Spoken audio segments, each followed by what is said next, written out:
इसी शब्दों के साथ मैं सेमिनार की सफलता के लिए आप सभी को अग्रिम शुभकामनाएं देता हूं। जय हिंद, जय भारत। धन्यवाद।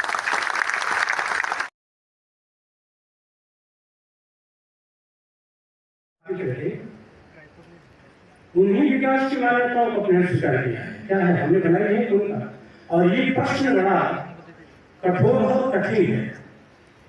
पूरे औपनिवेशिक मानसिकता से जो बौद्धिकता हमने गढ़ी है, वह बौद्धिकता बड़ी विचलित होती है ऐसे प्रश्नों से, इसका उत्तर देने से बचती है।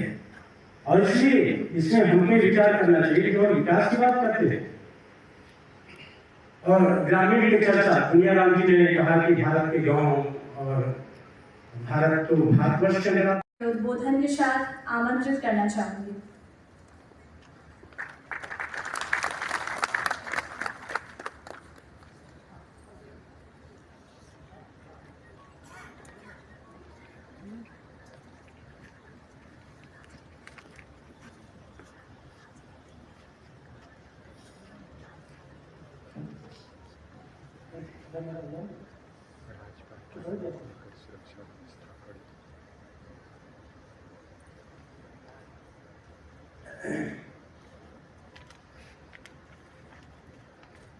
आज बहुत ही सौभाग्य का दिन है।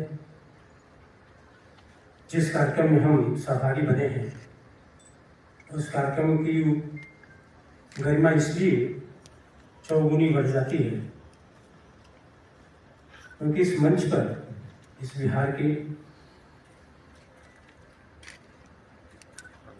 माननीय राज्यपाल परम आदरणीय Rajendra Vishwanath आर्यकर। This event provides a valuable platform which brings together the key stakeholders, policymakers, researchers, farmers, private sector, and development experts to collaborate and share knowledge and find solutions and opportunities to propel economic development in Bihar. I am sure that this gathering will address critical challenges of Bihar rural sector, facing the fostering of open dialogue and brainstorming and innovation. तो हमको कोई सिद्ध करने के लिए तर्क गढ़ने की आवश्यकता नहीं थी। हिमालय से निकली हुई जो सुरभि थी वायु की, जैसे तप्त रेगिस्तान में मनुष्य को एक छोटी ठंडी सी हवा मिल जाए और जितना आनंद होता है।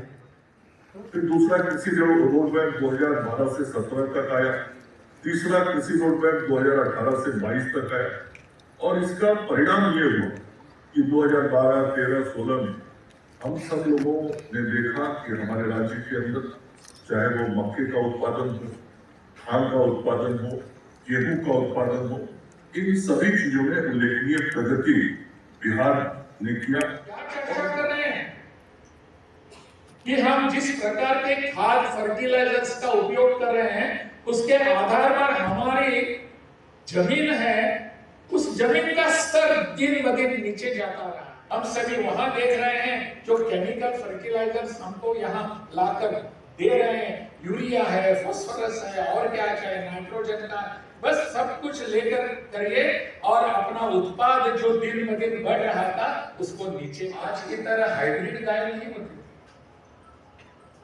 हम इंपोर्ट करते हैं ना बाहर से गाय, क्यों? बहुत बड़ी मात्रा में दूध देती है, लेकिन वो दूध हमारे शरीर के भीतर जाकर हमको पचता नहीं है।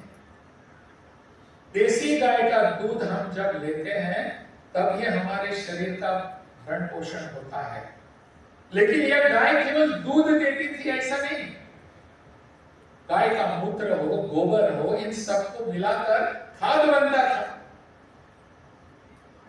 हमारे उस आयुर्वेद में कहा भी गया है, वृक्ष आयुर्वेद के बारे में और कृषि के अनुसंधान में कहा भी गया है कि वृक्ष या खाद कैसे होता है, अपने उत्पाद कैसे होते हैं, किसान किस तरह काम करता है। वो यही कहते थे उस समय कि उन खेतियों को, उन खेत पे काम करने वाले लोगों से मिलता था, और इससे अपने यहाँ उल्लेख हो गया, उल्लेख कर रहे थे ना कि प्रधानमंत्री जी ने कहा है कि आय दुगनी होनी चाहिए। आय दुगनी कैसी हो जाएगी? फर्टिलाइजर्स का उपयोग करके, केमिकल्स का उपयोग करके और अपने जमीन की जो उत्पादन क्षमता है उसको कम करके हमारी आय बढ़ेगी।